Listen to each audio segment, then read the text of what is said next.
Okay, so tonight we're going to talk about the Morgantown Glass Company from Morgantown, West Virginia. They were in business from 1899 to 1971. And as you can see, they made a pretty wide variety of styles of glassware throughout the years. And there's a lot that I didn't bring. I didn't bring much of their early patterns. The early, probably right at the turn of the century until about 1920, it's pretty much basic utilitarian ware, glasses, pitchers, bowls. Lots of needle etching, nothing amazingly pretty, and I sold the last couple pieces that I had in stock, so we're not going to see this. As we get into the 20s and 30s, get into more bold colors that they ended up being more well known for. So this is one of the first pieces that is really unique to Morgantown. This is from the 1920s. You're going to see similar pictures also made by the Tiffin Glass Company. This one is their Karma jug and handled tumbler. These are sold either as lemonade or water sets. And this is in their crackle, obviously, with the applied green handle and knob. And for those of you that like glowing stuff, it will glow like crazy. The whole thing or the green? Okay. The green. Do you want a little? We're gonna make it glow. If I can figure out how the flashlight works. Hello. Oh, wow. Pretty. Yeah. Glowy. It'll light Really up. I glows. don't think anything else on this table will. With my quick check, right? Down at the end it doesn't. Is that a yellow glass? Yeah, it shouldn't. Nope. Okay, moving into the 30s, just like all the other companies. Jade and other opaque colors, the oriental type colors are a big thing. So they did tumble ups. See a lot of these with Fenton. Cambridge did some. Pretty much every company. So this is the one you keep by your bed at night so you can pour yourself your little glass of water. And Becky and I have the bottoms to these in their opaque light blue and their opaque yellow as well, which didn't make it here tonight. If anybody finds the tops, I need some. They also made an Ivy Ball. And one thing that's unique about Morgantown, this is part of what Jerry Gallagher in his book termed the Continental line. So if you ever hear that in terms of Morgantown, it's these Italian style feet that are applied. So this is the 6-inch Jade Ivy Ball. And there's really no way to mistake it for any other company's Ivy Balls. It's the only one that's going to be this really tiny little ivy insert hole up there with these long glass feet. They did do some, and we'll talk about it a little bit later, in the golf ball line. And those are still in the bag from Alabama, or box, if you will.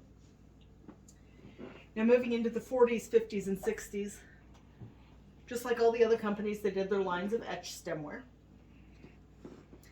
So I have a few pieces out of the Carlton etch here. So this would be their water goblet, and this has a rib optic, and then the Carlton etch. Same thing with the Sherbert. And then they made a little itty bitty cordial, which I think is adorable. Cute. And there's several other sizes in that line as well. Probably their most popular line is the golf ball line. And this one's really easy to recognize. It has little evenly spaced diamonds all over the ball. There is one very similar that Cambridge made. This is not Morgantown. If you see one like it that has little stripes in between, not Morgantown. The colors are so similar though. This is Morgantown Steagle Green.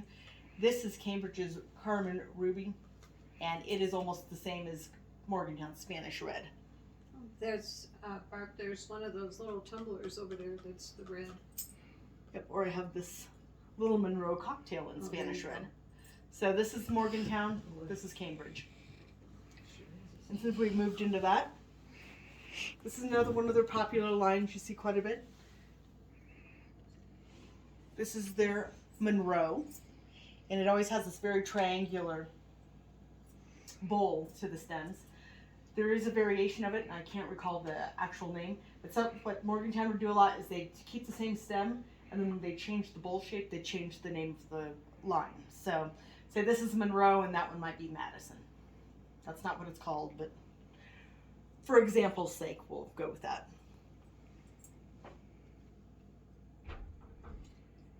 We'll see if these both look right. Yes. These are both part of Morgantown's Radiance line, same time period. So we're in the 40s-ish here, 40s to 50s. And actually, I know this particular line continued into the 60s, probably close to their closing time. So the cordial in it and the sherbet. Some people call this the champagne. Depends on what you want that day.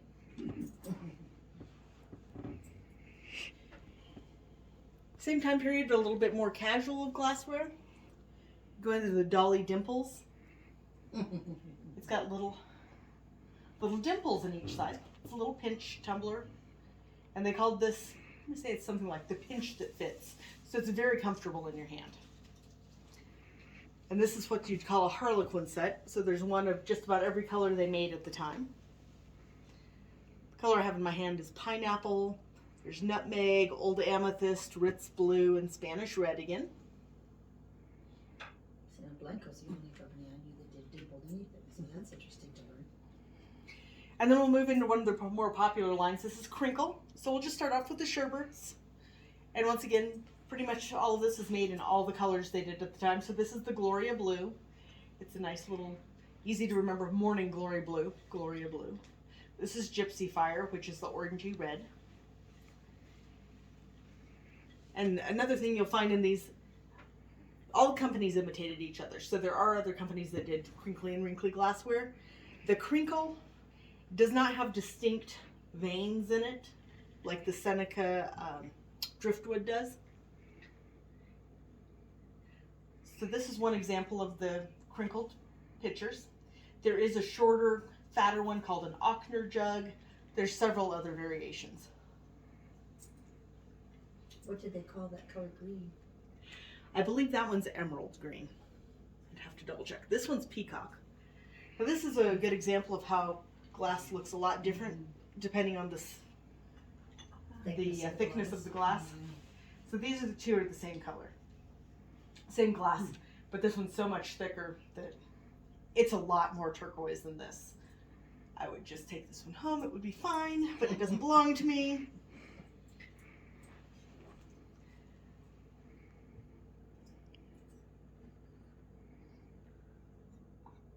Crinkle was also made as a full dinnerware set, so it does have the cereal bowls. I believe there is a flat soup bowl as well. And just to show you one of these is, I believe this one's shamrock green and this one's emerald green. There is a slight difference in those. There's also a moss green, which is completely different. It's right there by the blue flag. There we go. This is moss green. So it's that kind of funky light avocado. And while we're in here, some of the other colors they did, the amethyst and the pink. You get purples, pinks, you name it, they made this in just about everything. If you ever find it in the milk glass or light blue, those are pretty rare colors.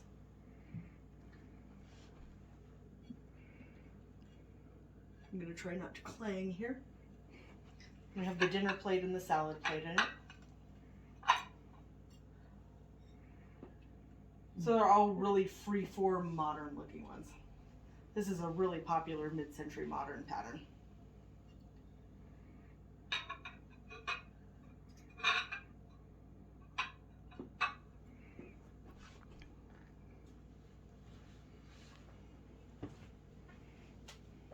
Also going to show the covered candy here. This one is Ritz Blue, which is like those stems we saw earlier. Very delicate lid, so I'm handling with care. But the lid and the base are both in the crinkle pattern. You can't find that color either.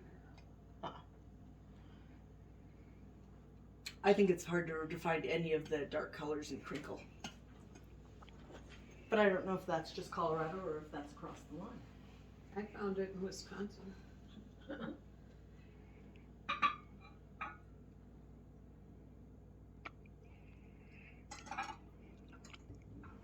As we get towards the last area where they were producing, late 50s into the 60s. They were eventually bought out by Fostoria.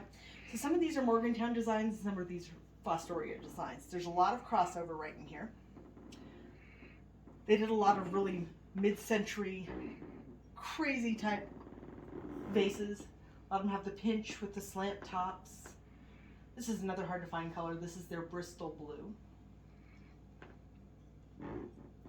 And they made those vases, as you can see. The Bristol blue one I have there is a little bit taller than the amethyst. I do have a couple that are smaller as well. They didn't come in. This is one of the harder to find pieces. This is the Hurricane. And most of this is in peacock blue. That's one of my favorites, so I have a lot of it. So a lot of times you'll find this without the shade. But it was sold with the shade as the Hurricane. More oddball things to know to look for with your silver, right? This is the flower light base. I don't have the frog with me tonight, but normally we'd have that flower frog like we were looking at the last meeting that has the larger hole for the candle in it. And when I pull out Morgantown boxes, everything doesn't always end up in one box. And they're just little fun vases, same time period. Morgantown did a lot of vases throughout the production. And I didn't bring very many because I knew we were going to have a fairly limited area here. This is some more from that later time period. These are the Cosmopolitan candle holders in steel.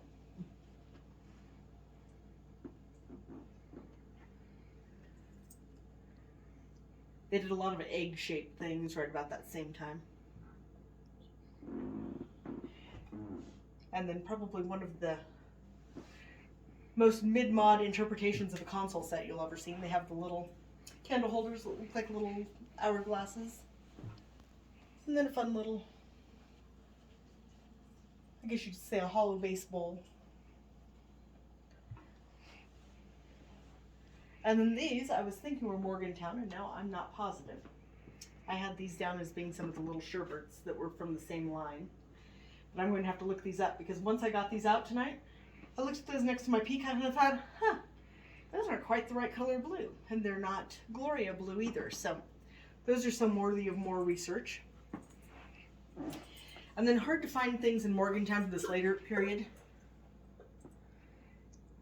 would include their covered dishes. So this is one of their lower covered candies in the Spanish Red. And this has been in my kitchen since my folks built the house in '73. That's a string. And this guy is called this is the Juliet Candy. This is in Gypsy Fire again, just like that Sherbert. So if you see this really bright red orange, odds are you're looking at Morgantown. It's one of the few companies that made that color. That's just a fun little super mod shape in that. I'm going to the opposite end, something that is super common, at least in our area, but very, very pretty. This is the Baronet Base. I have 3 of these in stock right now. They pop up a lot. They're really popular, probably one of Morgantown's best designs they had at the time. From the 1930s. This is Spanish Red. This is their Patrick basket. They did do a whole line of baskets as well in giftware. And they tend to be a little hard to find these days. That looks like it.